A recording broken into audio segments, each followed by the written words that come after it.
శ్రీ సత్యసాయి జిల్లా ధర్మవరంలో జగన్నాథ రథయాత్ర మహోత్సవం భక్తి శ్రద్ధల మధ్య ఘనంగా జరిగింది. ఆరోగ్య శాఖ మంత్రి ధర్మవరం ఎమ్మెల్యే సత్యకుమార్ యాదవ్ రథయాత్రలో పాల్గొని ప్రత్యేక పూజలు నిర్వహించారు. వేలాది మంది భక్తులు రథాన్ని లాగుతూ భక్తిని చాటుకున్నారు. ఆర్టీసీ బస్టాండ్ నుంచి ప్రారంభమైన రథయాత్ర పట్టణంలోని ప్రధాన వీధుల మీదుగా బలజ కళ్యాణ మండపానికి చేరుకుంది. అనంతరం భజనలు, తులసి పూజ, జగన్నాథ లీలలు, ప్రవచనాలు నిర్వహించారు. ఈ కార్యక్రమంలో కూటమి నాయకులు, భక్తులు పెద్ద సంఖ్యలో పాల్గొన్నారు. ముఖ్యంగా అక్క చెల్లెలందరికీ హృదయపూర్వక నమస్కారం, శుభాకాంక్షలు.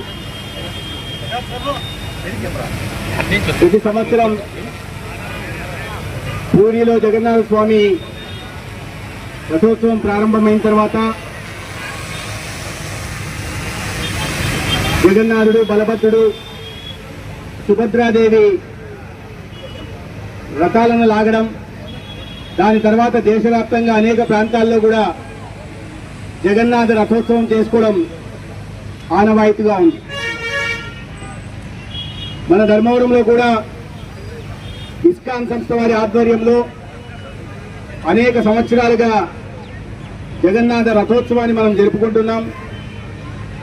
ఆ జగన్నాథ స్వామి ఆశీస్సులు ధర్మవరం నియోజకవర్గ ప్రజల మీద, అందరి మీద ఉండాలని, ప్రతి కుటుంబంలో కూడా ఆయురారోగ్యాలు, అష్టైశ్వర్యాలు వెళ్లి విరియాలని, పిల్లల భవిష్యత్తు ఉజ్వలంగా ఉండాలని ఈ సందర్భంగా జగన్నాథ స్వామిని నేను కోరుకుంటున్నాను. సమాజం బాగుండాలి, మన ధర్మవరం నియోజకవర్గం కూడా బాగుండాలని కోరుకోవాలని ఆశిస్తూ మీ అందరికీ